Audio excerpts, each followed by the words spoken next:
2019 के समय में एक वैकेंसी आई जिसमें 95,000 लगभग ग्रुप डी और ग्रुप सी की वैकेंसीज आई और उस वैकेंसी का अभी तक क्लियरेशन सरकार नहीं कर पाई और उस वैकेंसी में कम से कम 3 करोड़ छात्र नौजवानों ने आवेदन कर दिया था। इतनी भयंकर परिस्थिति बन गई थी कि रेलवे विभाग को कि कोई टेंडर नहीं ले रहा था कि इसका परीक्षा कैसे कराए। ये सरकार की ऐसी परिस्थितियां निर्माण हो गई कि कुछ होने वाला नहीं है तो वो मजबूर हो रहा है कि आत्महत्या करने को तैयार हो रहा है।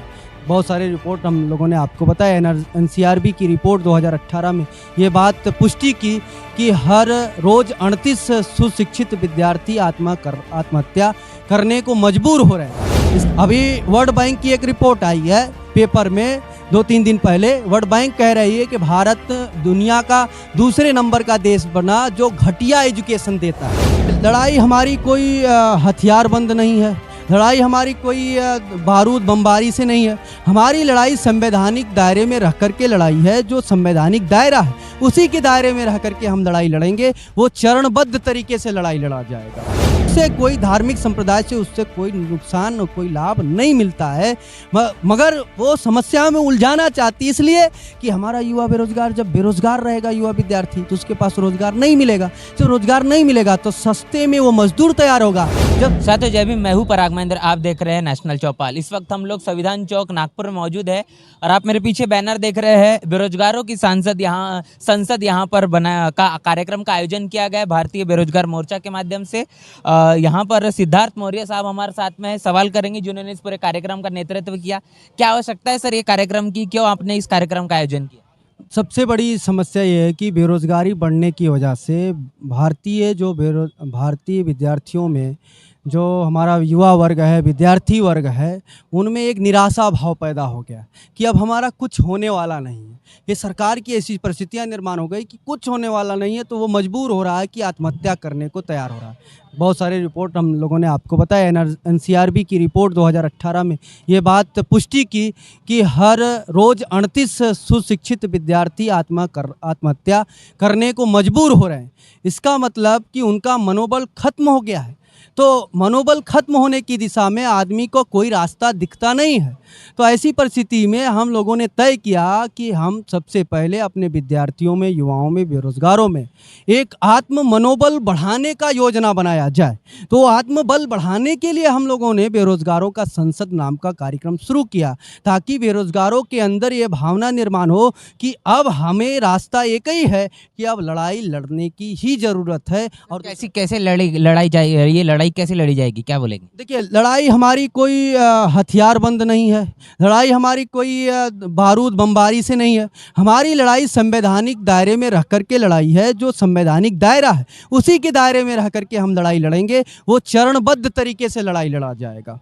बेरोजगारों की बात जब यहाँ पर की जाती है, मोदी जी ने इस देश के अंदर में कहा कि 2 करोड़ का रोजगार देंगे और उनका मानना है कि हमने सभी को रोजगार दे दिया। क्या लगता है आपको इस सवाल को लेकर? देखिए, वो कहते हैं, वो जो कह रहे हैं कि हम बेरोजगार दे दिए, तो वो रोजगार में उन्होंने जो डेटा है वो डेटा का मिसयूज किया है। डेटा में क्या है, जिसको रोजगार में नहीं शामिल करना चाहिए उसको रोजगार में शामिल करके उन्होंने डेटा प्रेषित किया कि हमने इतना रोजगार दे दिया। आपका कहना है कि किसे उन्होंने रोजगार दिया? रोजगार उन्होंने जिस तरीके से देना चाहिए उस तरीके से नहीं दिया। वो दिन प्रतिदिन रोजगार खत्म होते जा रहे हैं। अभी एग्जाम्पल एक बताता हूँ।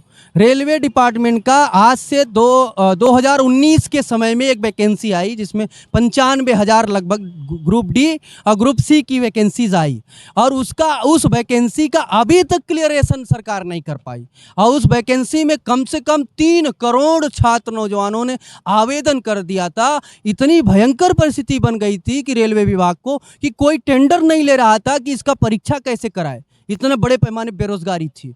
तो इसका ये उदाहरण है कि इतनी बड़े पैमाने पर बेरोजगारी है। अभी तक एक भी वैकेंसी उनकी रेलवे की क्लियर नहीं हो पाई, तो कैसे माने कि उन्होंने रोजगार दिया। डिजिटल इंडिया के माध्यम से तमाम जो रोजगार इस देश के अंदर में बनना चाहिए था और मोदी जी का कहना भी है कि रोजगार हम दे रहे हैं, तो डिजिटल इंडिया के माध्यम से कहाँ का आपको लगता है कि क्यों नुकसान हो रहा है? देखिए, डिजिटल इंडिया के नाम से जो डिजिटल इंडिया नहीं था तो भी भारत इस देश में सबसे पहले डिजिटल इंडिया कांग्रेस के लोगों ने digital system, computerise system Rajiv Gandhi से शुरू हुआ। ये नया डिजिटल इंडिया इनका नहीं है। ये डिजिटल इंडिया के पीछे इन्होंने रोजगार खत्म कर दिया। क्या है कि जो डिजिटलाइज सिस्टम से जो एक काम मशीनी सिस्टम आ गया, जो काम 10 लोग करते थे उस काम को इन्होंने एक काम में सिमटा दिया।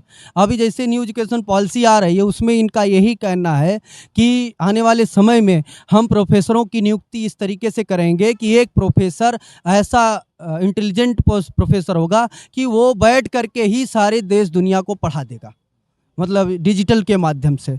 और कोरोना में भी हम लोगों को डिजिटल से फीस पूरा लिया और पूरे विद्यार्थियों को डिजिटल के माध्यम से पढ़ाता गया और उनकी शिक्षा क्या हो गई, जीरो हो गई कि वो अपने माता पिता का ढंग से नाम लिखने लायक नहीं हुए। ये डिजिटल इंडिया का परिणाम आ रहा है, रिजल्ट आ रहा है। अभी वर्ल्ड बैंक की एक रिपोर्ट आई है पेपर में 2-3 दिन पहले। वर्ल्ड बैंक कह रही है कि भारत दुनिया का दूसरे नंबर का देश बना जो घटिया एजुकेशन देता है। और घटिया एजुकेशन में उसने बताया कि कक्षा 4 से लेकर के 6 तक के बच्चे ढंग से अपने माता पिता का अंग्रेजी में नाम नहीं लिख पाते। ये रिपोर्ट दे रहा।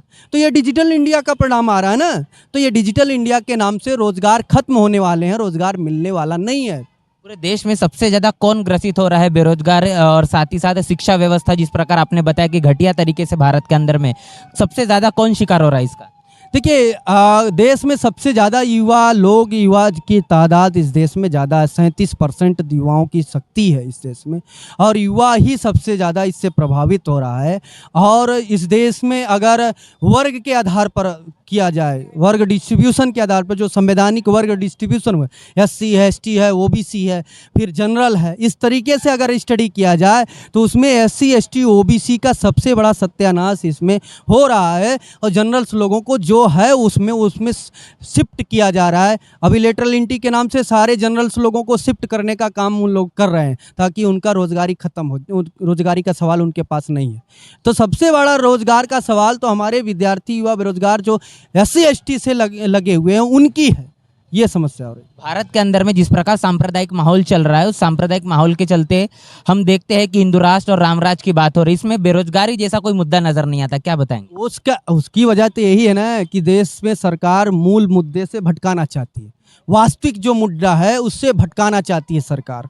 वो भटकाने के लिए समय समय पर अलग अलग मुद्दा बनाती है। जो नॉन इशू है उसको इशू बनाती है। अब हिंदू मुस्लिम से युवा का क्या संबंध है भाई? तुम अपना धर्म अपने पास रहो, हमारा रोजी रोजगार खत्म कर रहे हो। ना तो हमें हिंदू बनने से कोई लाभ है, ना तो हमें मुस्लिम बनने से कोई लाभ है। उससे कोई धार्मिक संप्रदाय से उससे कोई नुकसान और कोई लाभ नहीं मिलता है। मगर वो समस्या में उलझाना चाहती है, इसलिए कि हमारा युवा बेरोजगार, जब बेरोजगार रहेगा युवा विद्यार्थी तो उसके पास रोजगार नहीं मिलेगा। जब रोजगार नहीं मिलेगा तो सस्ते में वो मजदूर तैयार होगा। जब सस्ते में मजदूर तैयार होगा तो वो आतंकवादी घटना करने के लिए, सांप्रदायिक घटना करने के लिए सस्ते में मिलेंगे। इसलिए ये इशू बनाए जाते हैं और मौलिक जो समस्या है उसको तो नॉन इशू बना करके रखा जाता है। ये तो भारत सरकार की शुरू से, जब इस देश का संवैधानिक अधिकार बहाल हुआ तब से इस देश के भारत सरकारों ने ऐसी ही योजना पे काम करते आए हैं। समय समय पर जो ज्वलंत मुद्दे रहे उस ज्वलंत मुद्दे को खत्म करके दूसरे मुद्दे हाईलाइट करना, ताकि देश से उसका कोई मतलब नहीं फिर भी हाईलाइट करते रहना। ये कार्यक्रम जो आपने अभी आयोजन करवाया है, इस कार्यक्रम के बाद में इसका अगला पड़ाव क्या होगा? इसके बाद ये हमारे आंदोलन का, अभी हमारा 2 चरण का आंदोलन हमने घोषित किया है।